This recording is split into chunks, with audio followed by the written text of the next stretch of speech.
أستغفر الله العظيم لي ولوالدي ولأصحاب الحقوق الواجبة علي ولجميع المسلمين والمسلمات والمؤمنين والمؤمنات الأحياء منهم والأموات. أستغفر الله العظيم لي ولوالدي ولأصحاب الحقوق الواجبة علي ولجميع المسلمين والمسلمات والمؤمنين والمؤمنات الأحياء منهم والأموات. أستغفر الله العظيم ولوالدي ولأصحاب الحقوق الواجبة علي ولجميع المسلمين والمسلمات والمؤمنين والمؤمنات الأحياء منهم والأموات.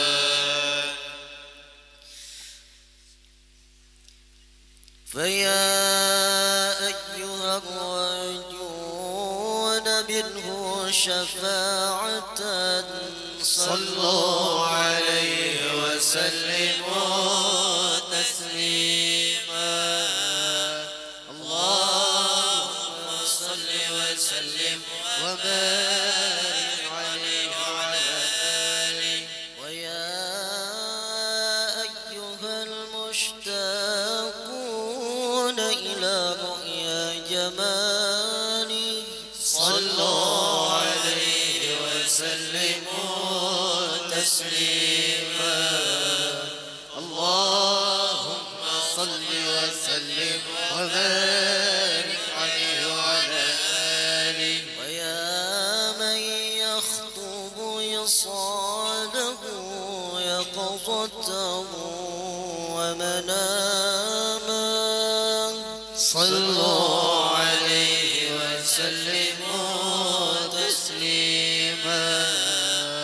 اللهم صل وسلم وبارك عليه وعلى آله. الجنة ونعيمها سعد لمن يصلي ويسلم ويبارك عليه. اللهم صل وسلم وبارك عليه وعلى آله. يا رب صل على محمد أشرف بدر في الكون أشراق. يا ربي صل على محمد. يا ربي صل عليه وسلم. يا رب صل على محمد أكرم داعية إلى الحق. يا ربي صل على محمد. يا ربي صل عليه وسلم. يا رب صل على محمد المصطفى الصادق المصدق. يا ربي صل على محمد. يا ربي صل عليه وسلم. يا رب صل على محمد أحلى الورى منطقا وأصداقا. يا ربي صل على محمد.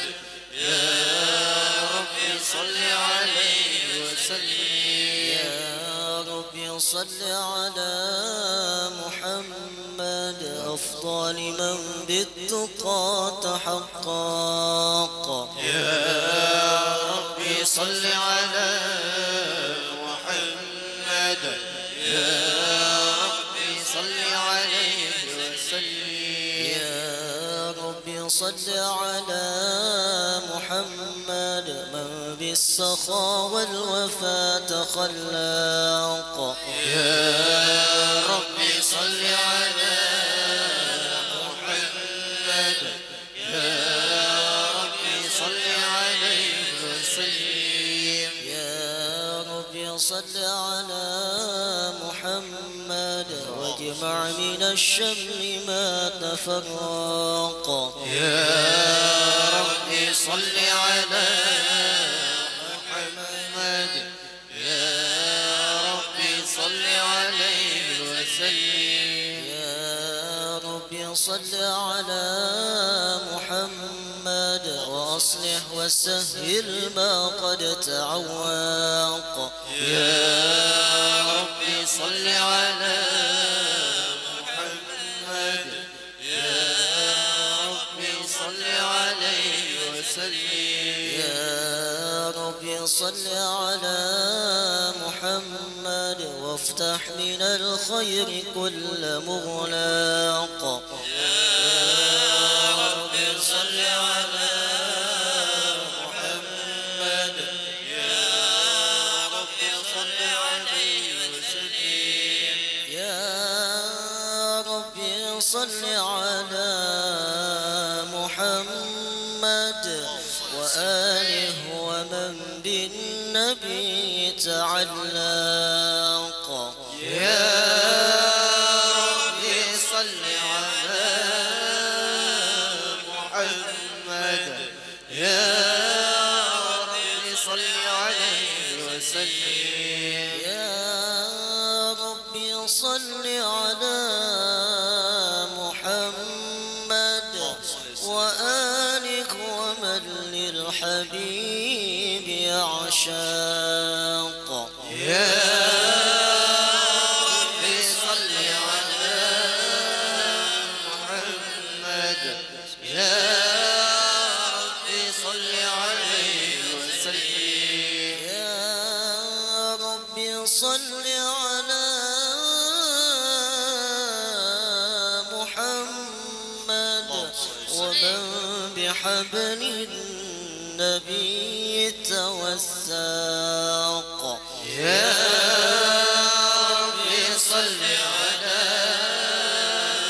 محمد يا ربي صل عليه وسلم. اللهم صل وسلم وبارك عليه وعلى آله. أعوذ بالله من الشيطان الرجيم. لقد جاءكم رسول من أنفسكم عزيز عليه ما عنتم حريص عليكم بالمؤمنين رؤوف رحيم. صلى الله عليه. فإن تولوا فقل حسبي الله لا إله إلا هو عليه توكلت وهو رب العرش العظيم. صلى الله عليه. إن الله وملائكته يصلون على النبي يا أيها الذين آمنوا صلوا عليه وسلموا تسليما. اللهم صل وسلم وبارك عليه وعلى آله.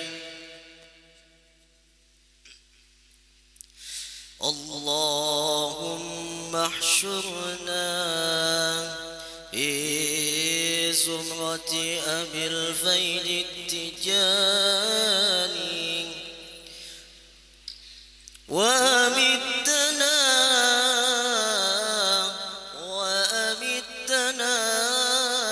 بمدد قسم الأولياء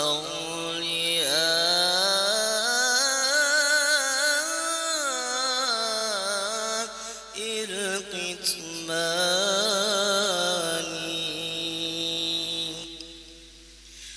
صلي وسلم النبي وآله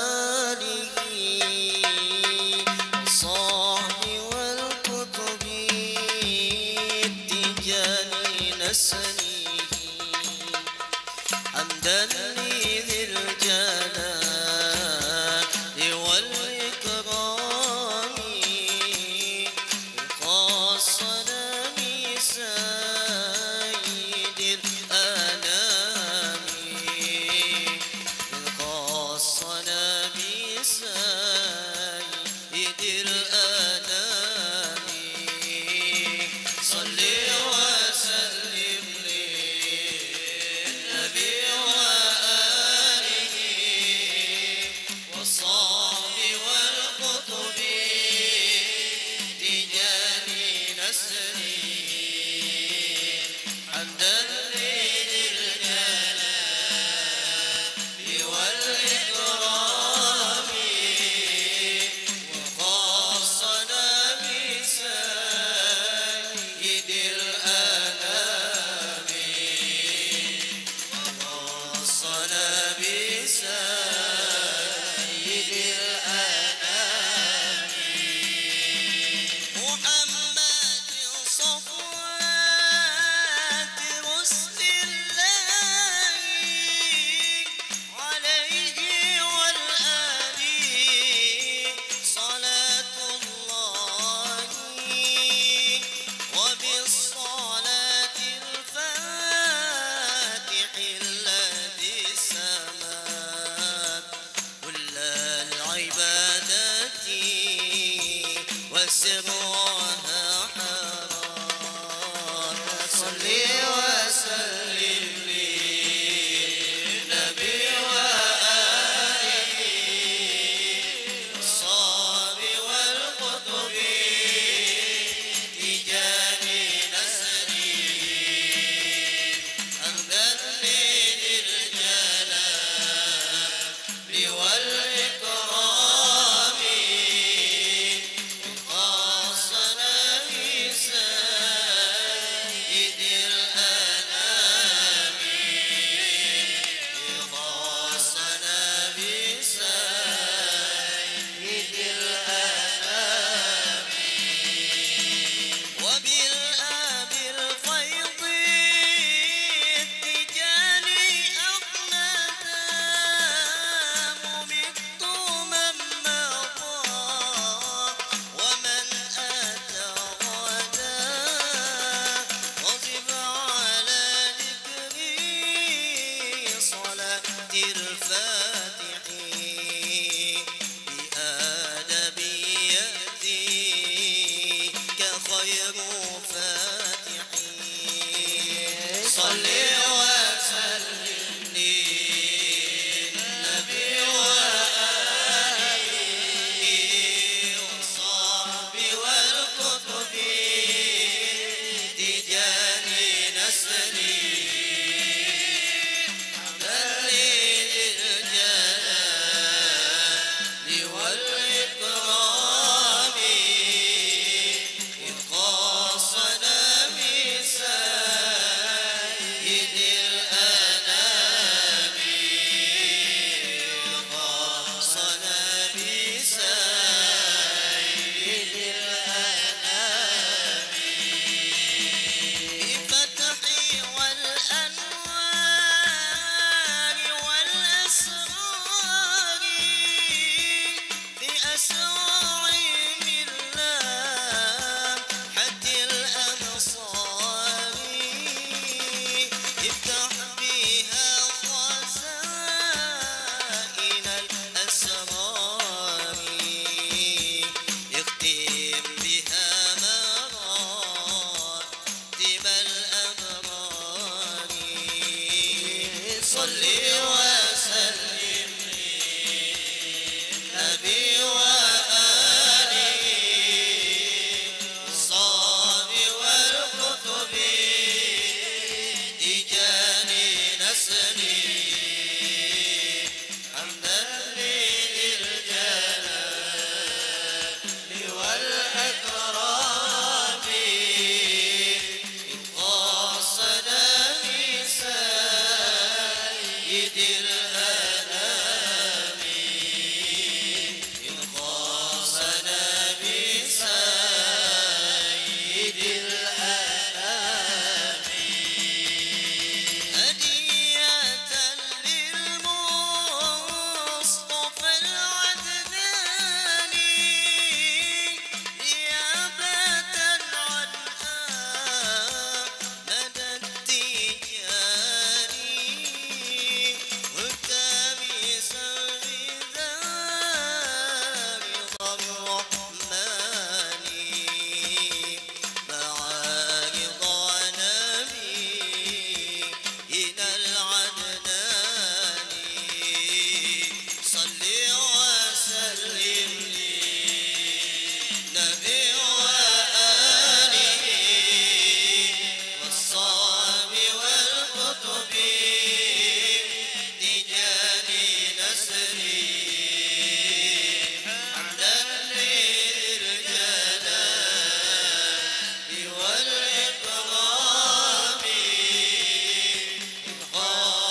صل على وسلم وبارك عليه وعلى آله.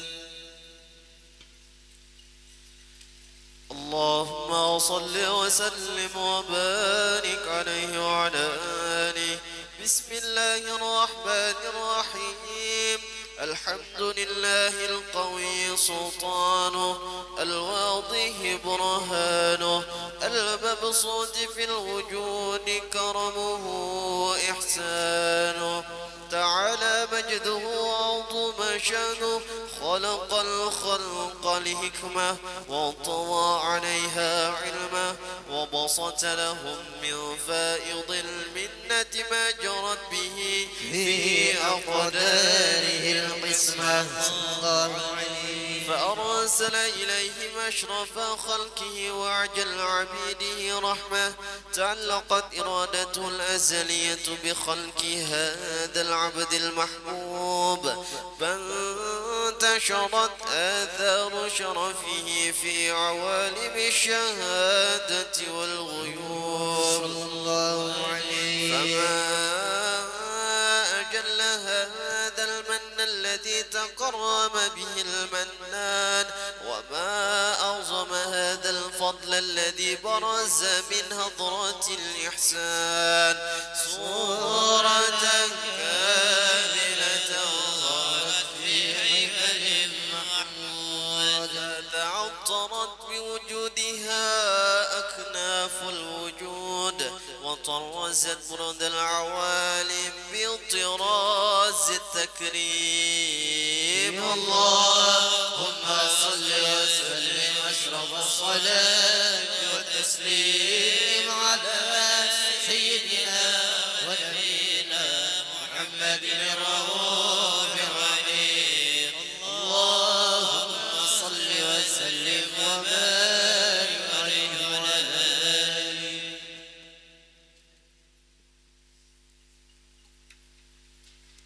والنور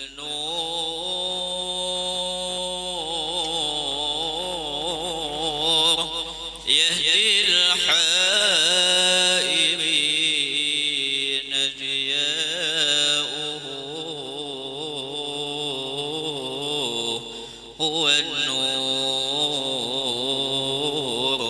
يهدي الحائرين ضياؤه، وفي الحشر زين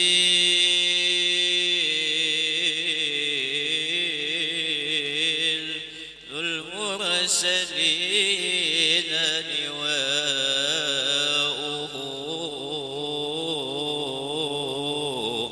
وفي الحشر زين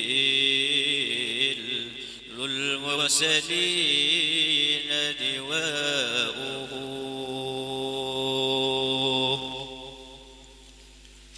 إذا علموا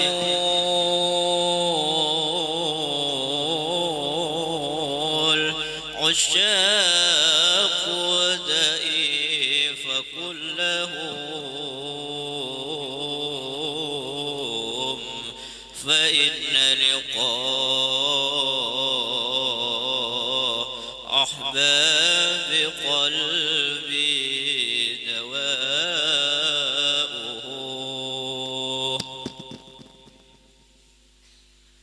هام قلبي يا قلبي عندما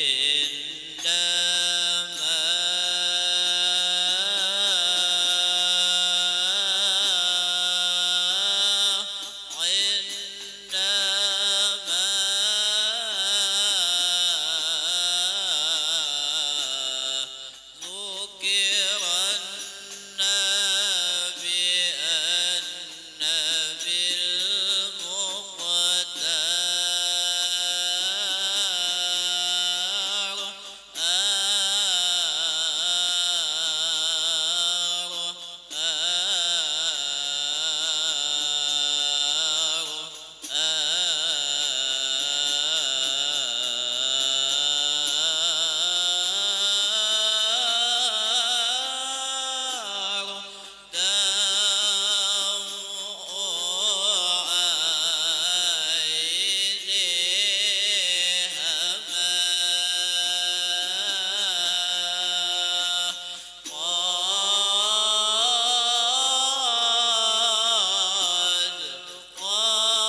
وسلم وبارك عليه وعلى آله.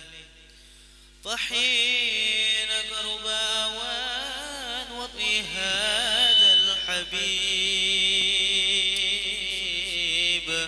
علنت السماوات والأرضون ومن فيهن بالترحيب، وأمطار الجود الإلهي على أهل الوجود تسج، وألسنة الملائكة بالتبشير للعالمين تعز. سبحان الله والحمد لله ولا إله إلا الله والله أكبر. سبحان الله والحمد لله ولا إله إلا الله والله أكبر. سبحان الله والحمد لله ولا إله إلا الله والله أكبر. والقدرة كشفت قناع هذا المستور ليبرز نوره صلى الله عليه وسلم كاملا في عالم الزهور، نورا فاق كل نور صلى الله عليه. وأنفذ الحق حكمه على من أتم الله عليه النعمة من خواص الأمة أن يحضر عند وطئه أمة دانيسا لجنابها المسعود ومشاركة لها في هذا السماط الممدود صلى الله عليه. وحضرت بتوفيق الله سيدة مريم وسيدة آسيا ومعهما من الحور العين من قسم الله له من الشرف بالقسمة الوافية. فأتى الوقت الذي رتب الله على هدوره وجود هذا المولود، فانفلق سبه الكمال من النور عن عمود، وبرز الحامد المحمود مدعينا لله بالتعظيم والسجود. صلى الله على محمد صلى الله عليه وسلم. صلى الله على محمد صلى الله عليه وسلم. صلى الله على محمد يا ربي صل وسلم. أشرق الكون بابتهاج بوجود المصطفى أحمد ولأهل الكون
يا نبي سلام عليك يا رسول سلام عليك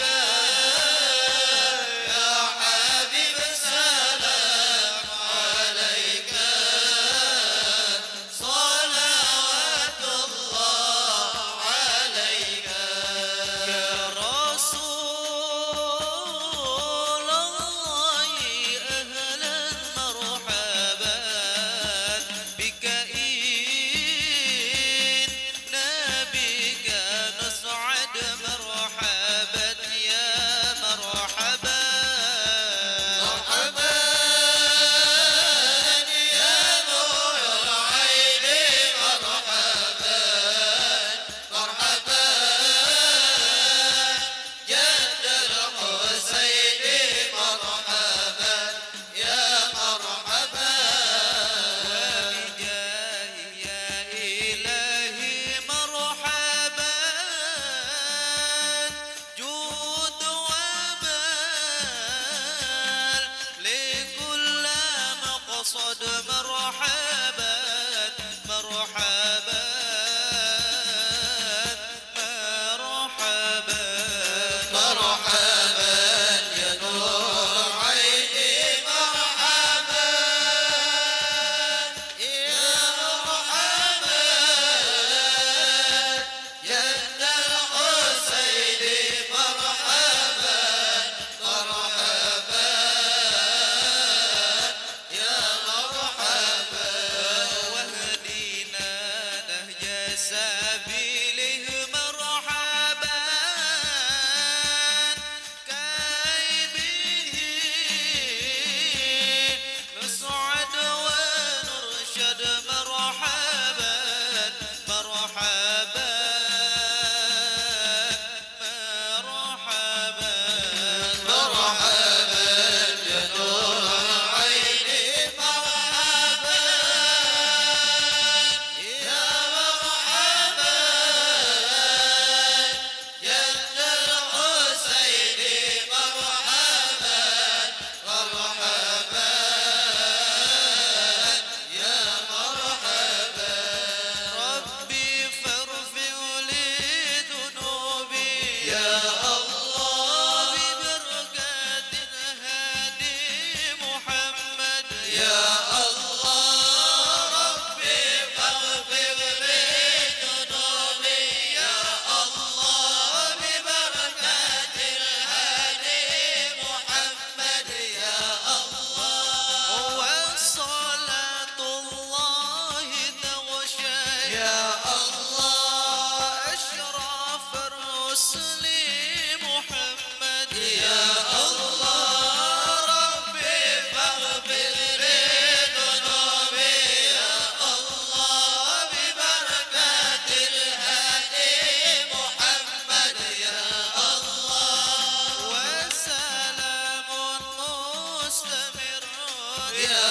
الله كل حين يتجدد يا الله ربي فاغفر لي ذنوبي يا الله ببركات الهادي محمد يا الله صلى الله على محمد صلى الله عليه وسلم صلى الله على محمد يا ربي صل وسلم صلى الله على محمد صلى الله عليه وسلم صلى الله على محمد يا ربي صل وسلم اللهم صل وسلم وبارك عليه وعلى آله.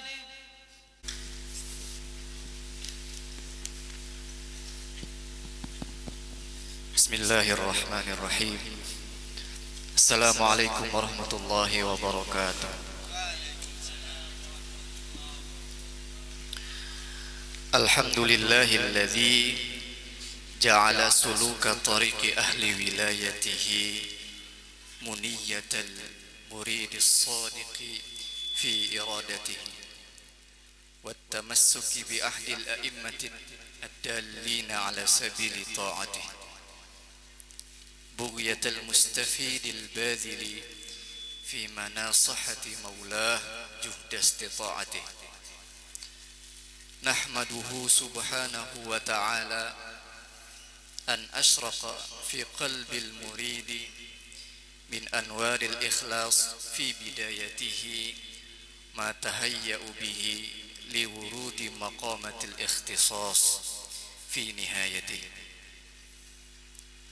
ونشكره جل وعلا أن يسر للسالك من إقامة الأوراد والوظائف في حال مجاهدته ما هداه به سبل حضرة قربه ومشاهدته ونشهد أن لا إله إلا الله وحده لا شريك له المنفرد في عظمة ملكه بعزة سناه وكبرياء جلالته المنزه في علو سلطانه عن كل ما يليق بكمال قدسه وسمو مجادته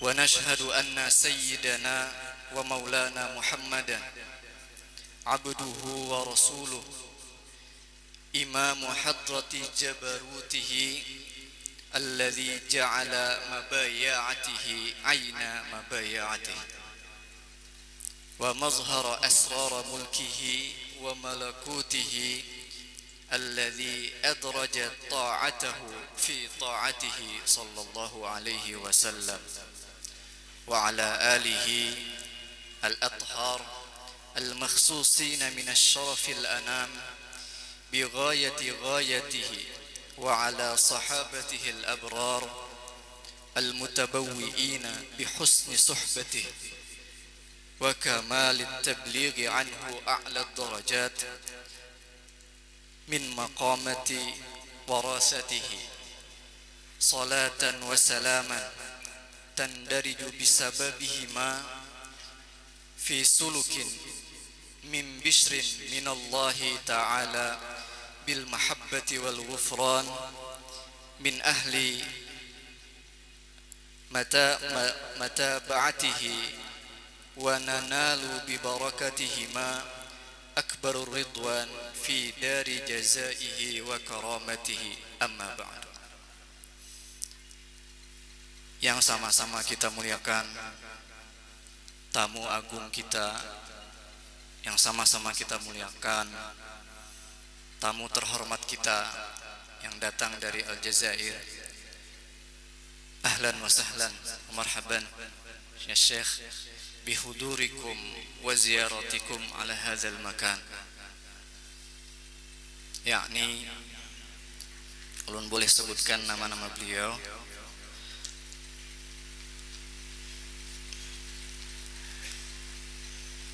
Sidi Syarif Ahmad Abil Abbas bin Sidi Syarif Muhammad Tahir bin Khalifah Am Sidi Syarif Ali At-Tijani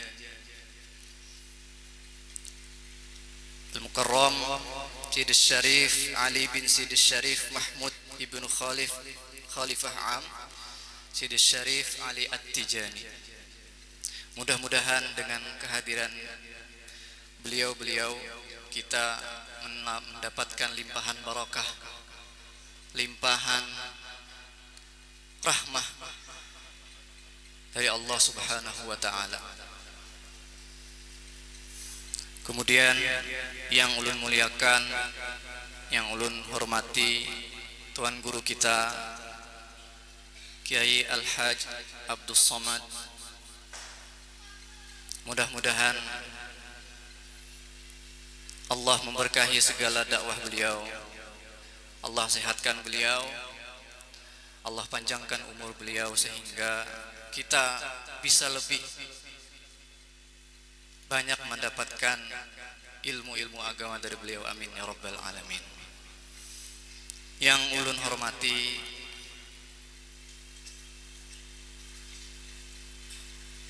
panitia Masjid Haji Bukti Pakapuran Kacil, yang ulun hormati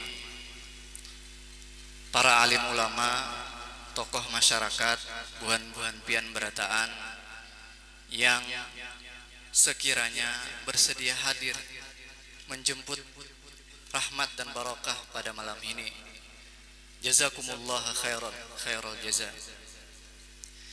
Bismillahirrahmanirrahim. Bersyukur kepada Allah Subhanahu wa taala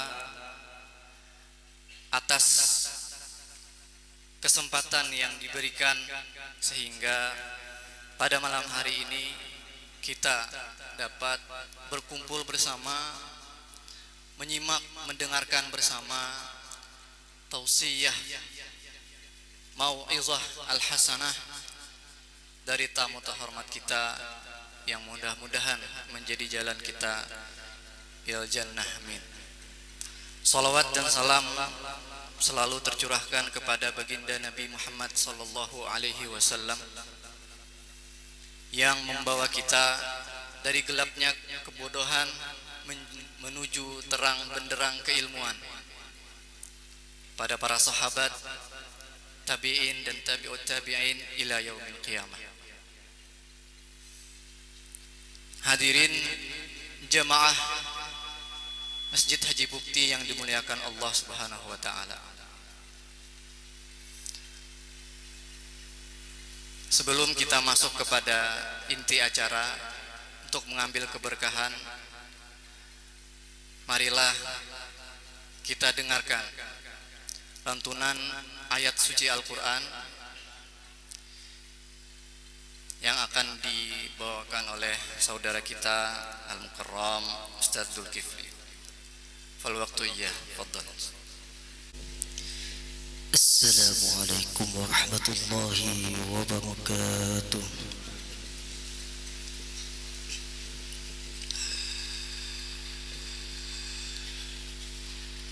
A'udzu billahi minasy syaithanir rajim.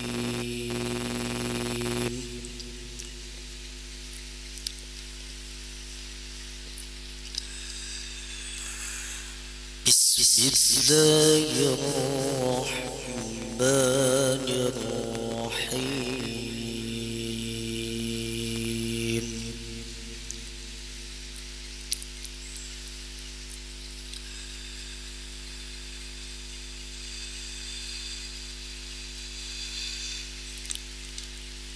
Wa ma Muhammadun illa rasulun qad khalat min qablihi rusul.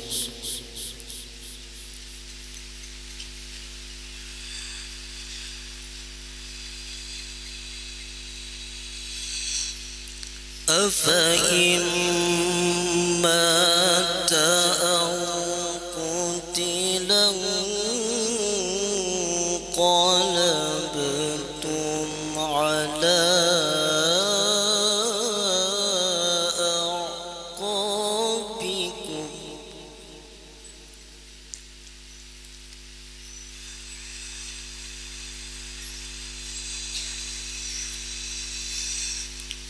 ومن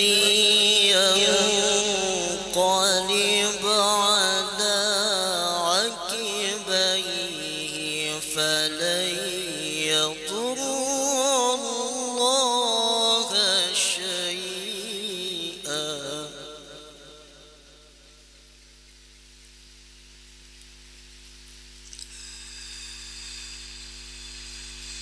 وسيجزي الله الشاكرين.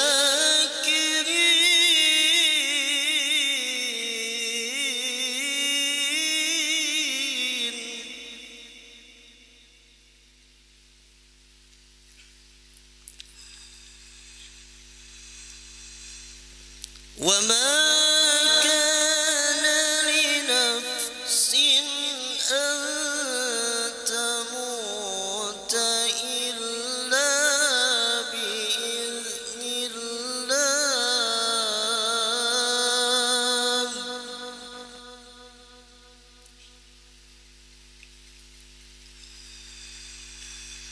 أن تموت إلا بإذن الله كتابا مؤجلا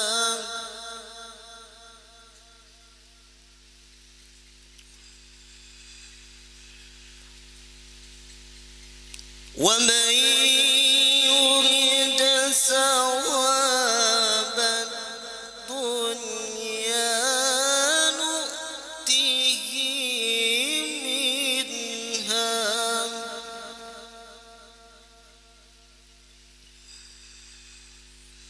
ومن يرد ثواب الآخرة نؤته منها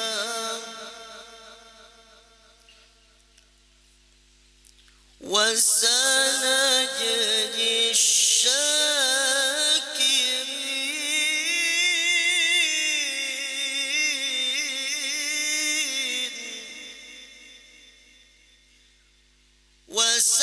وسنجزي الشاكرين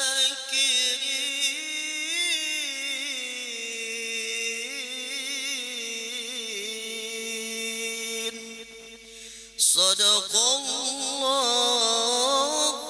العظيم ثم السلام عليكم ورحمة الله وبركاته Sadaqallahul azim. Acara berikutnya sambutan dari Kepala Pengelola Masjid Haji Bukti kepada Bapak yang terhormat Bapak Haji Said Usman MM. Waktu ulun persilahkan.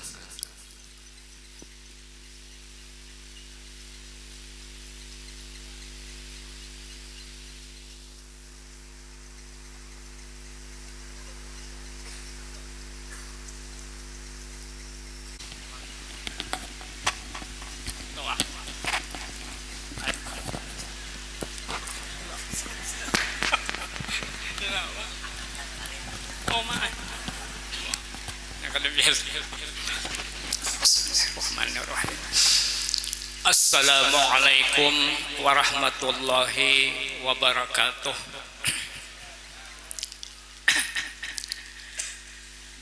Bismillahirrahmanirrahim. Alhamdulillahi rabbil alamin wa bihi nasta'in ala umurid dunya waddin. Wassalatu wassalamu ala asrafil anbiya'i wal mursalin Sayyidina wa maulana Muhammadin wa ala alihi wa sahbihi ajma'in. Qala rabbi shrah li sadri wa yassir li amri wahlul 'uqdatam min lisani yafqahu qawli. La haula wala quwwata illa billah. La haula wala quwwata illa billah. La haula wala quwwata illa billahil aliyil azim. Amma ba'du.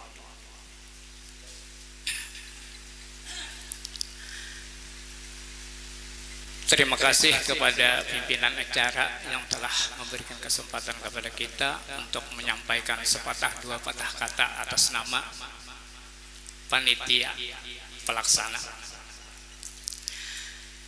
Yang sama-sama kita hormati guru kita Kiai Haji Abdus Samad, yang kita hormati dan kita muliakan tamu agung kita dari Al-Jazair,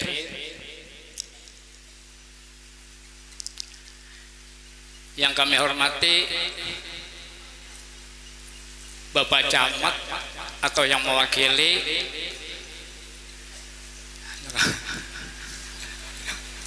Yang kami hormati Bapak Kepala Desa beserta perangkat desanya,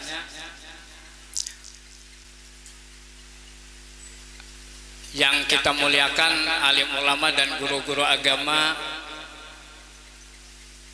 bapak-bapak tokoh masyarakat, hadirin hadirat jamaah Masjid Haji Bukti yang sama-sama dirahmati Allah Subhanahu wa taala. Pertama-tama kita panjatkan puji syukur kepada Allah Subhanahu wa taala karena dengan taufik hidayah dan inayahnya jualah pada malam hari yang berbahagia ini, malam ini malam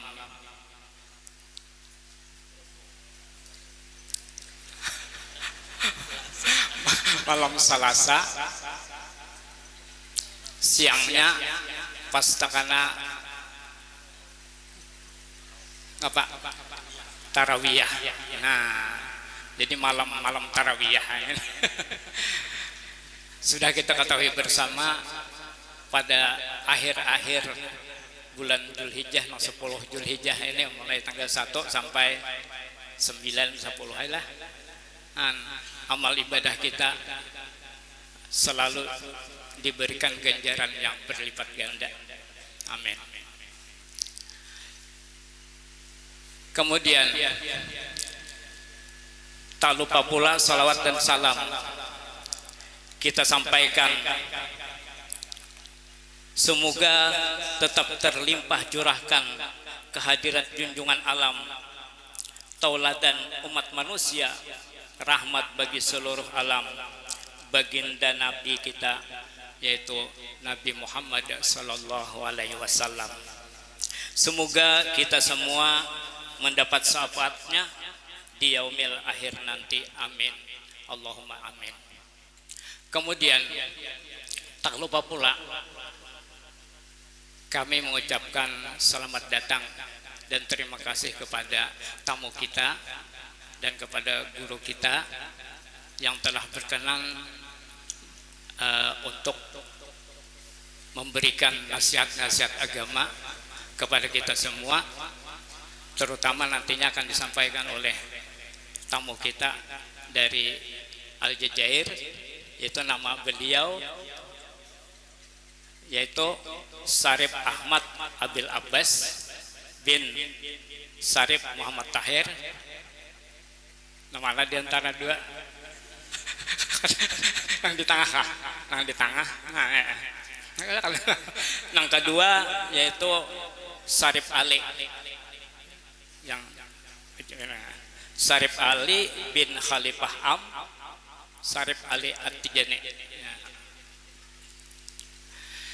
Jadi pada malam hari ini insya Allah kita sama-sama nantinya mendengari nasihat-nasihat agama dari beliau. Mudah-mudahan apa yang disampaikan oleh beliau menambah pengetahuan kita, dan mudah-mudahan kita dapat mengamalkannya dalam kehidupan kita yang tinggal sedikit ini.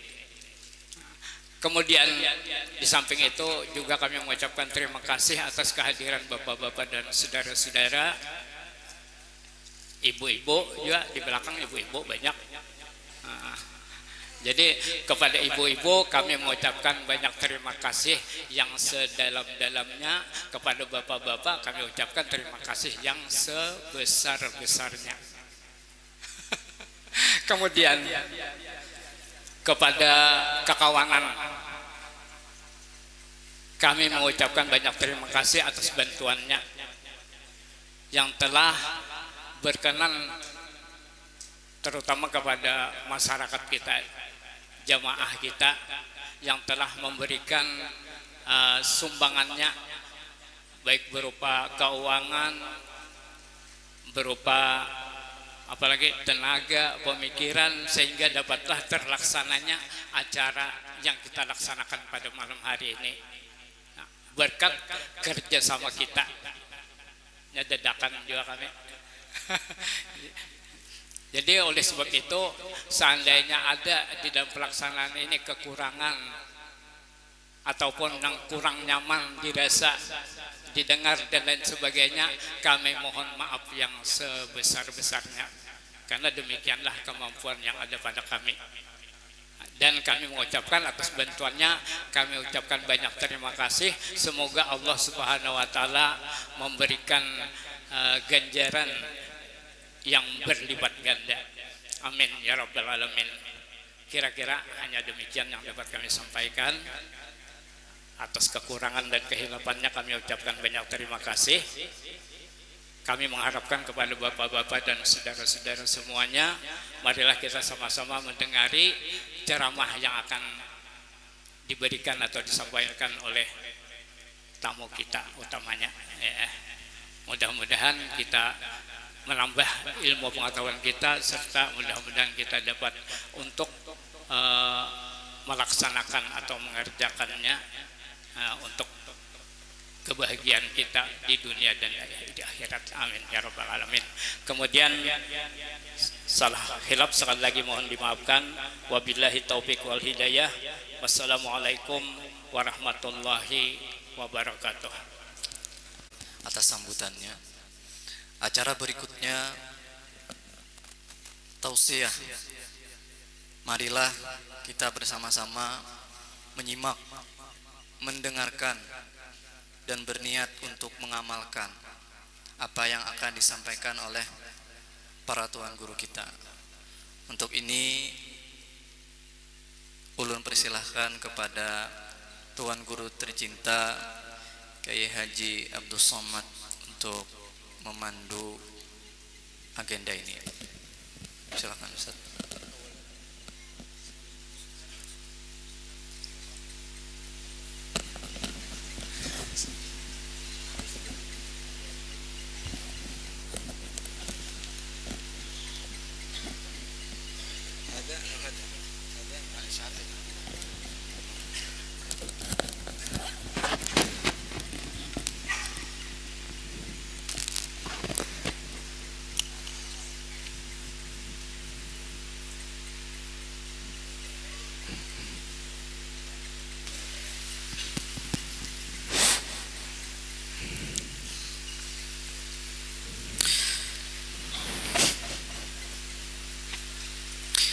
بسم الله الرحمن الرحيم والصلاة والسلام على سيدنا ونبينا أشرف المرسلين أما بعد فأحباب الشيخ سيدي أحمد تجاني أحباب رسول الله صلى الله عليه وسلم أحييكم بتحية الإسلام ألا وهي السلام عليكم ورحمة الله تعالى وبركاته.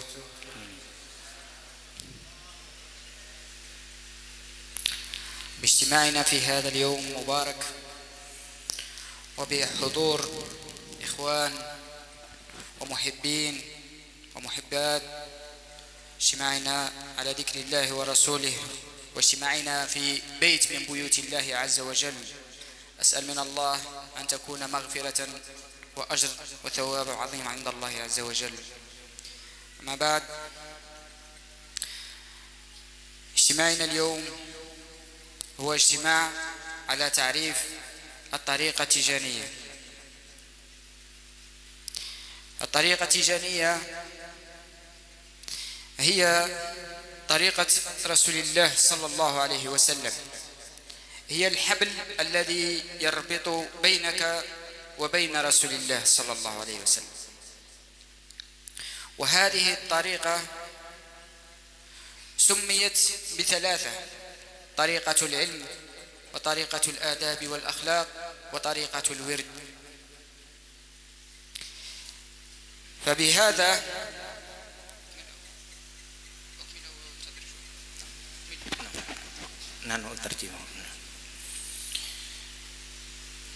beliau tadi mengucapkan a'udzubillahi minasyaitonir rajim, dan beliau mengucapkan bismillahirrahmanirrahim. Kemudian beliau juga memberikan penghormatan kepada kita semua sebagaimana penghormatan yang disampaikan oleh Allah Subhanahu wa taala di dalam Al-Qur'an, agar kita memberikan salam dengan ucapan Assalamualaikum warahmatullahi wabarakatuh. Beliau juga memohonkan doa kepada Allah Subhanahu wa taala dalam perkumpulan kita, agar mudah-mudahan Allah memberikan ampunan kepada kita semua yang hadir pada majlis ini, Dan beliau juga ingin menyampaikan sedikit tentang Tariqah At-Tijaniyah. Tariqat At-Tijaniyah ini adalah sebuah tariqat yang berkaitan dengan baginda Rasulullah sallallahu alaihi wasallam. Dan tariqat Tijaniyah itu ada 3 macam. Pertama, tariqat Tijaniyah itu adalah tariqat ilmu. Artinya orang yang bertariqat Tijani dia harus memiliki ilmu pengetahuan. Tak akan benar kalau orang bertariqat tapi dia tidak memiliki ilmu. Yang kedua, tariqat itu kata beliau adalah tariqat wirid. Yang namanya tariqat pasti di dalamnya ada wirid, kalau bahasa kitanya ada amalan. Maka amalan yang kita kerjakan itulah tariqat. Tariqat pertama tadi sudah disebutkan, yaitu tariqat ilmu. Kemudian yang kedua tariqat wirid. Yang ketiga beliau mengatakan tariqat itu adalah berkaitan dengan adab. Adab itu ada di dalam tariqat. Tafadhal. والشيخ سيدي أحمد تيجاني رضي الله تعالى عنه كان كل من أتى إليه وأراد أن يسأله في أمور الفقه أو الشريعة أو أمور في الدين أجابه بدون أن يطالع على الكتاب كأنه لوح بين عينيه. Syekhuna Ahmad Tijani radhiyallahu taala anhu itu beliau mempunyai kelebihan. Andai kata orang bertanya kepada beliau, itu beliau akan langsung menjawab pertanyaan orang tersebut, baik tentang ilmu fikih atau tentang ilmu syariat. Seakan-akan ada di depan beliau itu papan tulis, kalau saat ini disebut komputer, seakan-akan otak beliau itu bagaikan komputer, sehingga setiap pertanyaan yang diajukan kepada beliau, beliau akan menjawab pertanyaan tersebut, baik dalam hal fikih atau dalam syariat atau dalam hukum apapun, beliau akan menjawabnya dengan begitu terang dan begitu jelas. وهذه الطريقة ناسخة على غيرها من الطرق، لأن الشيخ سيدي أحمد تيجاني يقول ختمنا محمدي ولا يأتي ختم فوق ختمنا، يعني لا يأتي ذكر مع الذكر الطريقة التيجانية ولا زيارة ولي غير الشيخ سيدي أحمد تيجاني رضي الله تعالى عنه. Beliau juga menyampaikan kepada kita bahwa tariqat At-Tijaniyah ini adalah tariqat zikir. Tariqat Tijaniyah ini adalah tariqat yang dapat merubah, yang dapat menghapus semua tariqah yang lain, yang pada akhirnya tariqah yang lain itu lenyap, yang tersisa hanya ada tariqat Tijaniyah hingga sampai hari kiamat. Sehingga tariqat Tijaniyah itu tidak ada lagi zikir di atas zikir yang ada di dalam tariqat Tijaniyah. Dan tariqat At-Tijaniyah itu adalah tariqat yang membatasi atau mengatur urusan tentang ziarah yang sebenarnya sebagaimana yang diajarkan oleh baginda Rasul sallallahu alaihi wasallam. ومن وصايا رسول الله صلى الله عليه وسلم أنه قال للشيخ سيدي أحمد تيجاني رضي الله تعالى عنه: قل لأحبابك لا يؤذي بعضهم بعضا فإنه يؤذيني ما يؤذيهم. أي حب هذا إذا كنت تعلم بأن بإذايتك هذه أو بفتنتك هذا فأنت هكذا تؤذي رسول الله، أي حب هذا؟ Beliau juga mendapatkan wasiat daripada wasiatnya baginda Rasulullah. Karena Syekhuna Ahmad Tijani perlu kita ketahui, beliau mempunyai karamat kemuliaan dari Allah Subhanahu wa taala, dapat bertemu langsung dan belajar langsung dengan baginda Rasulullah sallallahu alaihi wasallam. Dan di antara wasiatnya Rasulullah kepada Maulana Sayyidi Ahmad Tijani, beliau mengatakan, jangan sampai engkau menyakiti akan saudara engkau, karena ketika kita menyakiti saudara kita sendiri, hakikatnya kata beliau, dia telah menyakiti baginda Rasulullah sallallahu alaihi wasallam. Artinya jangan sampai kita menyakiti sesama kita, karena hakikat menyakiti sesama saudara kita itu pada hakikatnya menyakiti Rasulullah sallallahu alaihi wasallam. وهذه الطريقة التيجانية لماذا ناسخة على غيرها من الطرق؟ لأن أول شيء وهي طريقة رسول الله صلى الله عليه وسلم سيد الوجود، صلوا على الحبيب. لماذا ناسخة على غيرها من الطرق؟ لما فيها من ضمانات ومبشرات. لأن أول شيء، وهذه واجب نفتخر بها، أنه رسول الله صلى الله عليه وسلم قال للشيخ سيدي أحمد تيجاني: أحبابك أحبابي وفقراؤك فقرائي. Beliau mengatakan mengapa tarikat Tijani ini itu merubah semua tarikat-tarikat yang lain.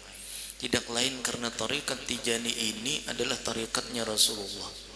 Tarikatnya Rasulullah sallallahu alaihi wasallam, pemiliknya adalah Rasulullah sallallahu alaihi wasallam. Itulah at-tariqah at-Tijaniyah. Apa alasannya tarikat Tijani ini dapat menghapus akan tarikat-tarikat yang lain? Karena di dalam tarikat At-Tijaniyah itu sudah mendapatkan domanat, berbagai macam jaminan yang dijaminkan oleh baginda Rasulullah sallallahu alaihi wasallam, sehingga beliau mengatakan ahbabuka ahbabi, kekasih engkau diangkat oleh Rasulullah sebagai kekasihnya Rasulullah sallallahu alaihi wasallam. Begitu juga sahabatnya Syaikhun Ahmad Tijani itu pun mendapatkan jaminan menjadi sahabatnya, mendapatkan kelebihan kemuliaan menjadi sahabatnya baginda Rasulullah sallallahu alaihi wasallam. ومن شروط الطريقة التيجانية الإكثار من صلاة النبي، صلاة على النبي أكثر منها، وكلمة لا إله إلا الله والله أكبر. هذا شرط من شروط في الطريقة التيجانية، لأن رسول الله صلى الله عليه وسلم يقول: من صلى علي مرة صلى الله عليه ب10. والصلاة على النبي هي شفاعة، وهي شفاء بدون طبيب، وهي رحمة في الدنيا وفي الآخرة، وهي تدفع البلاء، وهي نور يوم تبيض الوجوه وتسود الوجوه. Tarikat Tijaniyah ini, kata beliau, adalah mengutamakan salawat, dan tarikat Tijaniyah itu mengutamakan akan zikir kepada Allah Subhanahu wa ta'ala. Di antara kelebihan salawat, kita sudah sama-sama mengetahui siapapun di antara kita bersalawat satu kali, Allah Subhanahu wa ta'ala akan bersalawat kepada orang yang bersalawat tersebut dikali lipat menjadi 10 kali. Di antara kelebihan orang yang bersalawat kepada Rasulullah sallallahu alaihi wasallam, salawat itu akan menjadi syafaat kepada orang yang mengamalkannya.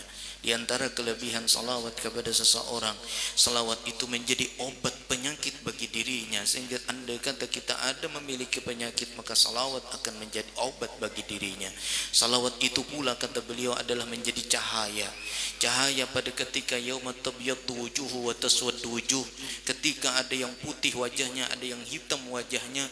Orang berbagai macam nanti pada hari kiamat, ada yang wajahnya putih, ada yang wajahnya hitam, dan wajahnya yang putih itu tidak lain, kata beliau, itu dikarenakan dia senang dan suka bersalawat kepada baginda Rasulullah sallallahu alaihi wasallam.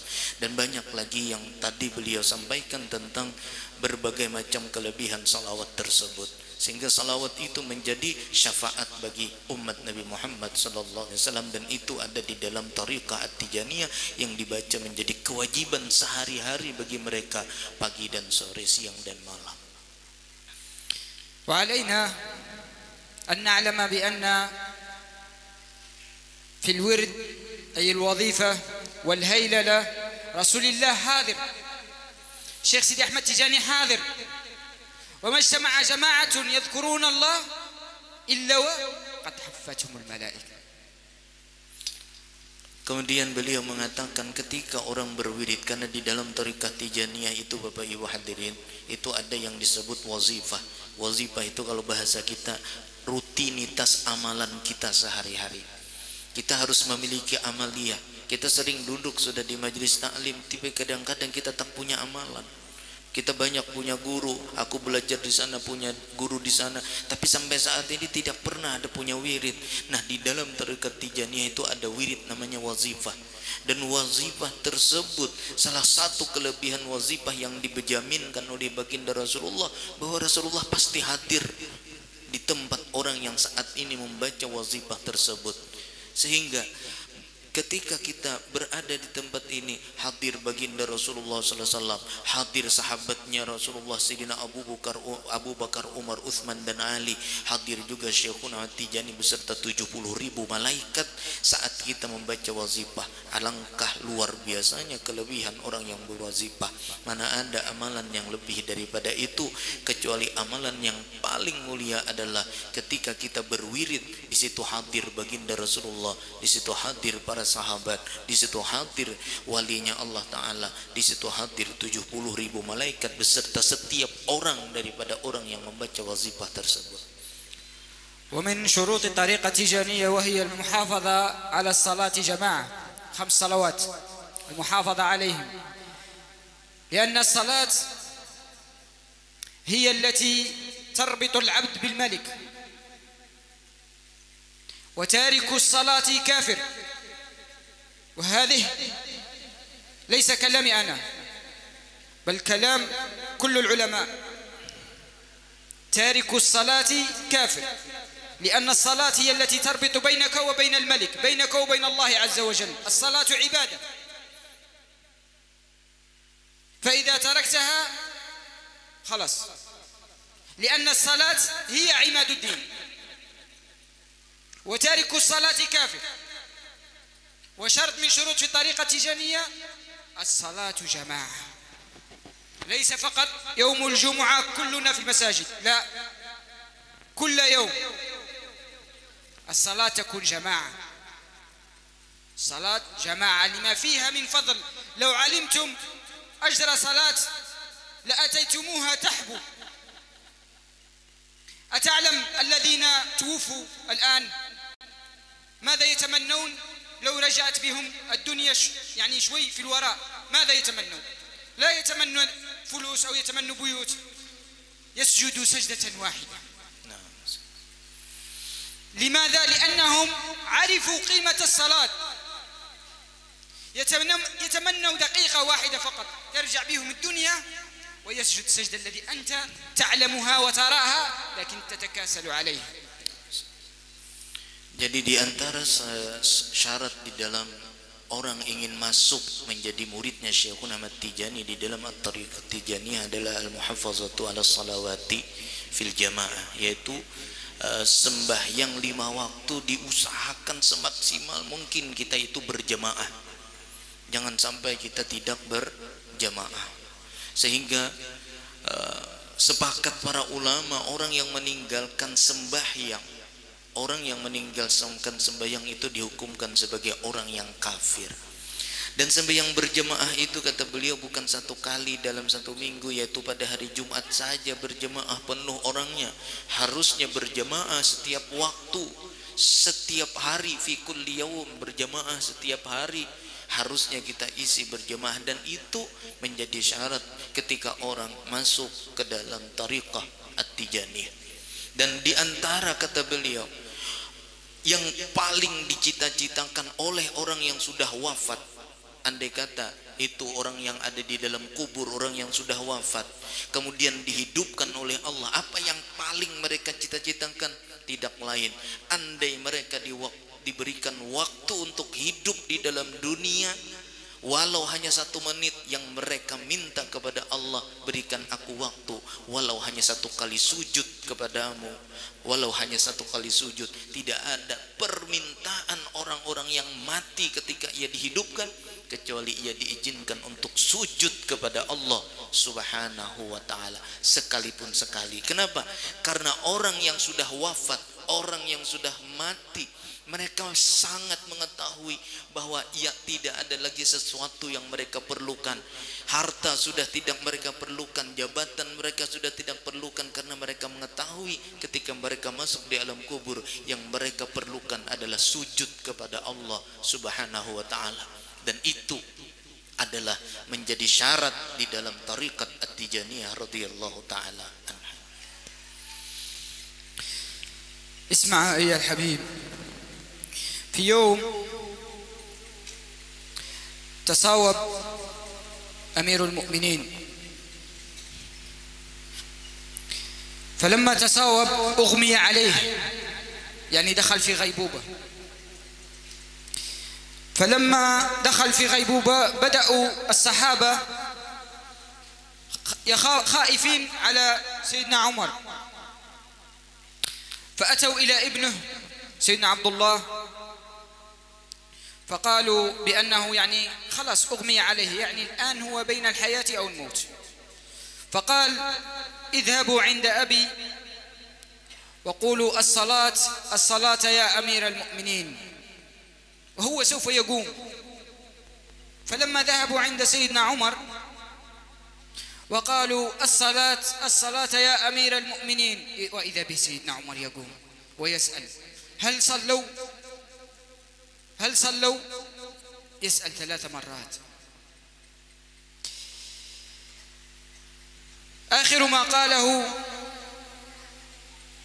رسول الله صلى الله عليه وسلم الصلاة الصلاة وما ملكت أيمانكم. ويوم الذي أتى سيدنا جبريل وكان رسول الله صلى الله عليه وسلم يحتضر، فيسأل رسول الله صلى الله عليه وسلم ويقول يا جبريل أتيت زائرا أم قابضا؟ فيقول سيدنا جبريل إن الله مشتاق إليك. فيقول رسول الله صلى الله عليه وسلم وأنا أيضا اشتقت إلى ربي. فيقول رسول الله صلى الله عليه وسلم يا جبريل وهي لأمتي من بعدي، يعني لما أنا سوف ذهب من سوف يظل لأمتي؟ آخر ما قاله رسول الله صلى الله عليه وسلم. رسول الله كان يعلم بأن هذه الأمة وهي أضعف خلقه، أضعف خلق الله هذه الأمة. إبليس يوم الذي قال لله عز وجل وعزتك وجلالك ما دامت أرواحهم في أجسادهم لأغوينهم، فيقول الله عز وجل وعزتي وجلالي ما داموا يستغفرونني وأنا أغفر لهم. رسول الله يقول إذا كنا لا نذنب ولا نخطئ ولا نفعل أي شيء لأذهبنا الله وأحذر قوما يخطئون فيستغفرون فيغفر الله لهم. Beliau menyampaikan pernah terjadi kepada Sayyidina Umar radhiyallahu taala anhu, beliau pingsan di sebuah kuburan. Sampailah berita ini kepada anak beliau yang bernama Abdullah. Semua khawatir tentang keadaan Sayyidina Umar radhiyallahu anhu. Ketika disampaikan, beliau pun mendatangi, anak beliau itu mendatangi. Yang beliau sampaikan berbisik di telinga Sayyidina Umar radhiyallahu an tidak lain adalah bangun wahai ayahanda, ayo laksanakan sembahyang. Bangun ayahanda, laksanakan sembahyang. Bangun ayahanda, laksanakan sembahyang. Jadi sembahyang itu sangat luar biasa. Baginda Rasulullah sallallahu alaihi wasallam adalah Rasul kita semua. Beliau ketika mendekati ajal, ketika waktu ajal beliau sudah sampai, yang beliau perhatikan tidak ada yang lain kecuali adalah beliau menanyakan tentang umat. Beliau disampaikan oleh Sayyidina Jibril bahwa kata Jibril, wahai Muhammad sallallahu alaihi wasallam, Allah sangat rindu kepadamu. Begitu pula kata Nabi kita, aku pun sangat rindu kepada Allah. Tapi bagaimana dengan umatku? Bagaimana dengan umatku? Kalau beliau, inilah hebatnya Rasulullah. Rasulullah itu tidak memikirkan dirinya sendiri, tapi beliau memikirkan ummati, ummati, ummati. Umatku, umatku, umatku. Jadi umat itu sangat dipikirkan oleh baginda Rasulullah sallallahu alaihi wasallam. Sangat beliau pikirkan bagaimana keselamatan kita. Tinggal kita mau tidak mengikuti ajaran Rasulullah sallallahu alaihi wasallam. Rasulullah selalu mengenang kita agar kita selamat. Tapi maukah kita mengenang Rasulullah dengan kita melaksanakan apa yang diajarkan oleh baginda Rasulullah sallallahu alaihi wasallam?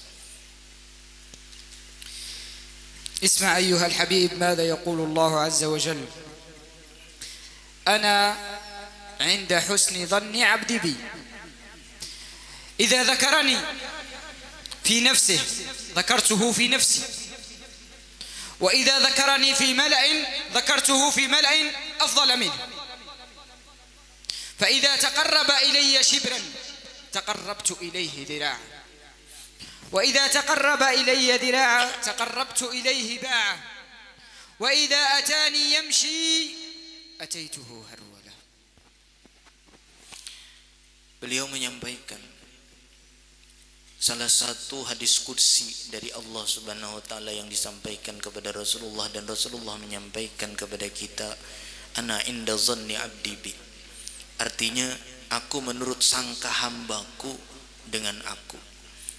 yakni jika hambaku menyangka akan aku itu baik, maka yang terjadi kepada hamba tersebut adalah kebaikan. Dan jika hambaku itu, kata Allah Ta'ala, mengingat atau berzikir, menyebut namaku di dalam hatinya, maka aku pun akan menyebut akan dirinya di dalam diriku. Dan ketika hambaku tersebut menyebut-nyebut namaku, kata Allah, di sekelompok orang yang sangat banyak, aku pun, kata Allah, akan menyebut orang yang menyebutku itu di kelompok orang yang lebih banyak dan lebih mulia daripada kelompok yang ia sebut akan namaku. Sehingga kata beliau, kata Allah Subhanahu wa taala di dalam hadis qudsi tersebut, jika kalian mendekat kepadaku sejengkal, maka aku, kata Allah, mendekat kepada kalian satu dapak. Andai kata kalian mendekat kepadaku itu satu dapak, itu aku, kata Allah Ta'ala, akan mendekat kepada kalian dengan cara apa? Dengan lebih daripada itu, hingga Allah mengatakan, andai kamu mendekat satu dapak, maka aku akan berlari untuk mendatangi dirimu. Itulah kerinduan Allah kepada kita. Tinggal apakah kita rindu kepada Allah. Semakin tinggi rindu kita kepada Allah, Allah lebih tinggi lagi rindunya kepada kita. Semakin tinggi rasa dekat kita dengan Allah, Allah jauh lebih dekat lagi kepada kita semua. وآخر كلامي: إن الله وملائكته يصلون على النبي يا أيها الذين آمنوا صلوا عليه وسلموا تسليما صلى الله عليه وعلى آله وصحبه وسلم تسليما سبحان ربك رب العزة عما يصفون وسلام على المرسلين والحمد لله رب العالمين. Akhirnya beliau menutup pembicaraan dengan mengucapkan, sesungguhnya Allah dan para malaikatnya semuanya bersalawat kepada Nabi Muhammad sallallahu alaihi wasallam. Sehingga Allah pun, kata beliau, mengajak kepada orang-orang yang beriman agar kita semua jangan lupa bersalawat dan ucapkanlah salam kepada baginda Rasulullah sallallahu alaihi wasallam. Dan beliau tutup dengan ucapan, segala puji bagi Allah, Tuhan semesta alam. Tafadhal. Khalas. Qalilan. Qalilan. Walau qalil. Ada masjid. Naam. Khalas. Naam. Naam sini. Jadi beliau sudah mengatakan, kata beliau, cukup sudah Syarif Ali yang menyampaikannya. Sidi Balabas ini beliau adalah kedua-duanya ini sepupu sekali. Jadi orang tuanya bading sanak. Jadi dan ding sanaknya lebih hebat. Ayahnya sama ibunya sama ayahnya. Jadi dua orang bersaudara kawin dengan dua orang bersaudara dari keturunan yang sama. Yani keturunannya Sayyidun Ahmad Tijani, jalur atasnya sama. Artinya ini kawinnya dua sepupu. Jadi lahirnya, jadi ini ada dua beding sanak laki bini. Di sini dua ada beding sanak laki bini, gitu. Yang satu kawin sama yang satunya, yang perempuan kawin sama kakaknya. Jadi dua orang ini sangat dekat, sangat ya saling menghargai dan saling mencintai di antara kita. Nahnu yuhibbunaka sidi, wa nahnu nafrana. Naam. Alhamdulillah.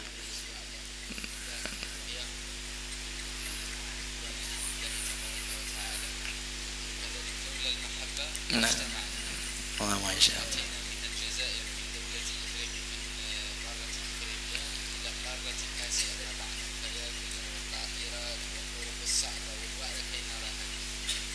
Beliau mengatakan, kalau bukan karena cinta mana mungkin, kata beliau, kami berada di tempat ini. Karena cinta itulah, kata beliau, kami bisa berkumpul di tempat ini dengan melewati berbagai jalan yang susah, jalan yang sempit, jalan yang terjal. Semua itu kita dikumpulkan di tempat ini tidak lain itu dikarenakan ada cinta di antara kita. Mungkin cinta di alam sana sehingga Allah kumpulkan di alam nyata. Perkumpulan kita ini adalah perkumpulan cinta. Laulal mahabbah, jikalau bukan karena cinta, kita tak akan pernah bisa berkumpul di tempat ini. Kalau ada sebuah syair, wa ya rahilan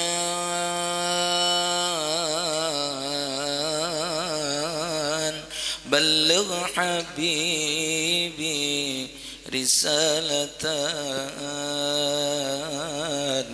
بحرف من الأشواق يحلو هجاؤه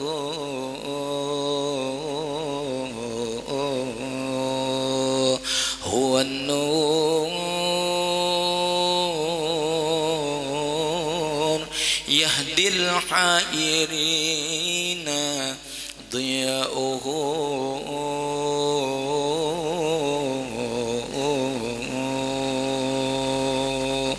rahilan balik habibi. Orang yang berkendaraan ingin berjalan ke tempatnya Rasulullah, aku tidak bisa berangkat ke tempatnya Rasulullah, tolong sampaikan surat cintaku kepada Rasulullah. Yang di dalam surat cintaku itu tertuliskan kata-kata manis, kata-kata rindu kepada baginda Rasulullah sallallahu alaihi wasallam. Dialah Rasulullah sang pemilik nur yang membuat kita semua mendapatkan petunjuk daripada Allah Subhanahu wa taala. Mudah-mudahan pertemuan kita ini adalah pertemuan yang penuh dengan barakah. Nasihat yang beliau sampaikan menjadi berkah kepada kita semua. Semoga apa yang beliau sampaikan kita seakan-akan memandang datuk beliau, yaitu baginda Rasulullah sallallahu alaihi wasallam, di mana beliau mendapatkan dua jalur yang luar biasa. Jalur beliau adalah jalur hingga sampai kepada Rasulullah, dan jalur yang kedua dari beliau adalah mendapatkan jalur dari petinggi seluruh pangkat kewalian. Jadi beliau adalah keturunan daripada khatmul anbiya wal mursalin, penutup semua daripada para nabi dan rasul. Tetapi juga beliau mendapatkan beda seperti habaib yang lain, yaitu beliau keturunan daripada khatamul awliya'il muhammadiyin. Beliau adalah mendapatkan keturunan yang sangat mulia, yaitu keturunan daripada seorang penutup ketinggian pangkat wali daripada umat Nabi Muhammad, yaitu Maulana Sayyidi Syekh Ahmad Tijani radhiyallahu an.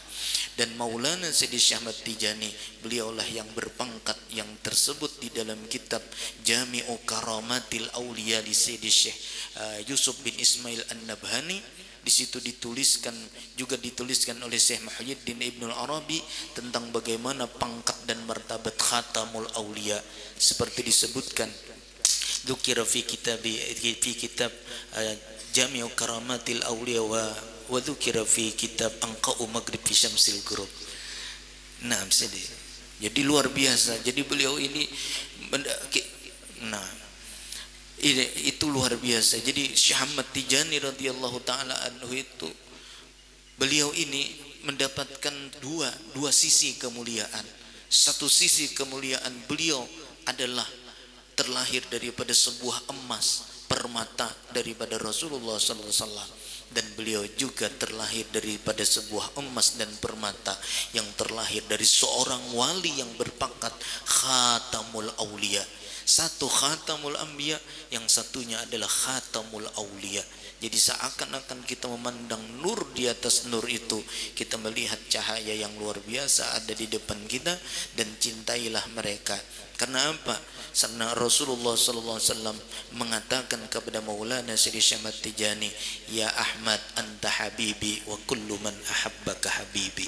Hai Ahmad, engkau adalah kekasihku, dan semua yang mencintai engkau juga ku angkat menjadi kekasihku. Ishhad ya sayyidi wa ana uhibbuka wa nahnu nuhibbukum.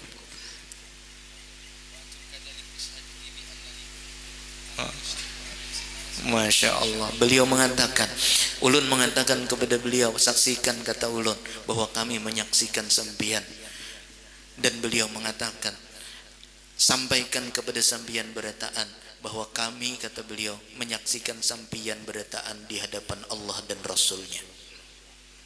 Jadi saat ini kita sudah mendapatkan luar biasa penyaksian yang disaksikan, keyakinan beliau bahwa saat ini kita ada di hadapan baginda Rasulullah sallallahu alaihi wasallam. Semoga berkah. Wa nahnu nas'aluka ad-du'a. Sini. Tafadhal.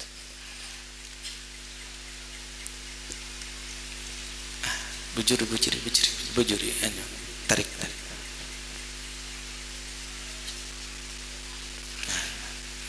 Nah. Khalas ya.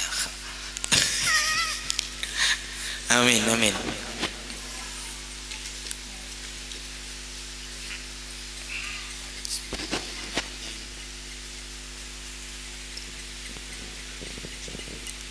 أعوذ بالله من الشيطان الرجيم. بسم الله الرحمن الرحيم. الله يا حي يا قيوم تقضي حوائجنا وما نروم، وبكتابك العزيز المحكم وسره ونوره في العالم، وبالذي ألهمته محمدا من المحامد فصار أحمدا، وبالذي دعت في كل مشهد به من الأسماء والتهجد. اللهم انشر بساط المحبة بيننا وبينكم، وأن يقبل الله عليكم بمحض فضله ورضاه، وأن يرزقنا الله وإياكم رؤية والاجتماع بسيد الوجود صلى الله عليه وسلم وشيخنا سيدي أحمد التجاني يقظة لا منام في كل وقت وحين إلى أبد الآبدين. ربنا ندعو الله سبحانه وتعالى أن يحفظكم بحفظه التام، وأن يبارك فيكم ويحفظ أولادكم وذريتكم وأزواجكم وكل من لاذ بجنابكم من الأهل والأقارب والإخوان والجيران. اللهم احفظهم حفظا تاما كاملا يا رب العالمين. اللهم اسعدهم سعادة لا شقاوة بعدها أبدا يا رب العالمين، سعادة لا تنتهي في الدنيا والآخرة. اللهم ارزقنا مثل ما جمعتنا في بيت من بيوتك، اللهم اجمعنا في جنتك في أعلى عليين، وما أدراك ما عليون.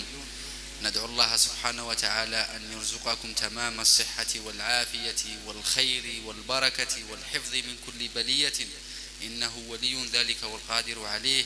وأن يجازي عنا الشيخ عبد الصمد حفظه الله وفي أزواجه وذريته الذي كان سببا في هذا الجمع المبارك، أتاح لنا هذه الفرصة، ألا وهي فرصة اللقاء، وجمع القلوب والإخوان وزادنا محبة فينا وفيكم. ربنا يسعده إن شاء الله، وأن يمده بالصحة والعافية، وأن يمده كذلك بالنور اللدني من عنده والفتح القريب إن شاء الله تعالى، وأن يعمر زواياه إن شاء الله، ويكثر تلامذته، ويجعله ذخرا للإسلام والمسلمين عامة وللتجانيين بالخصوص.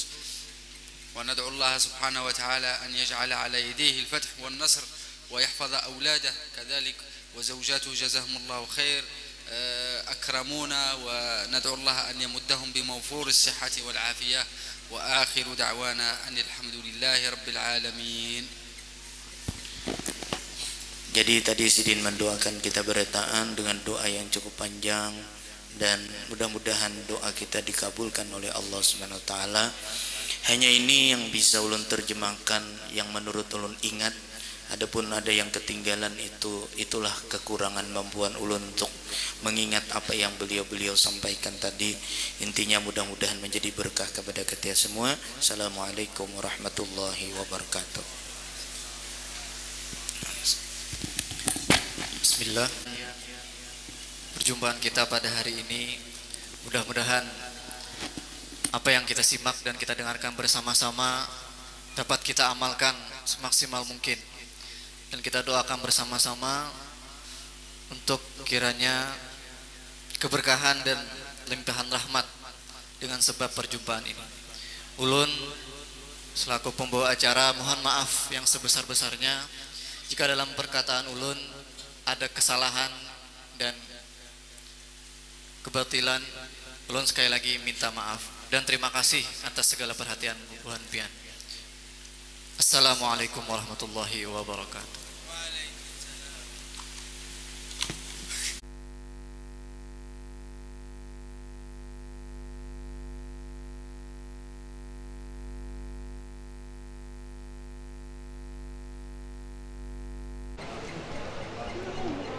Yang di depan kita ini banyak memiliki asrar, banyak memiliki anwar, jadi kita perlu adabnya luar biasa. Mempunyai rahasia, mempunyai nur pandangan beliau dan pandangan yang luar biasa.